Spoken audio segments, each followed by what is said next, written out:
কল্যাণ মাহে রমজান, লাইলাতুল কদরের রাত, রহমত নাজাত মাগফিরাত।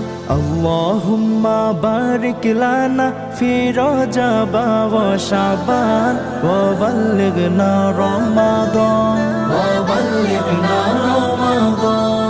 রমজানের প্রথম দশকে আল্লাহর রহমত নাজিল হয়, দ্বিতীয় দশে মহান আল্লাহ মাগফিরাতে মগ্ন হয়, গুনাহ মাফে মগ্ন হয়। রমজানের প্রথম দশকে আল্লাহর রহমত নাজিল হয়, দ্বিতীয় দশে মহান আল্লাহ মাগফিরাতে মগ্ন হয়, গুনাহ মাফে মগ্ন হয়। শেষ দশকে পাপী বান্দা, শেষ দশকে পাপী বান্দা আযাব থেকে পায় না যা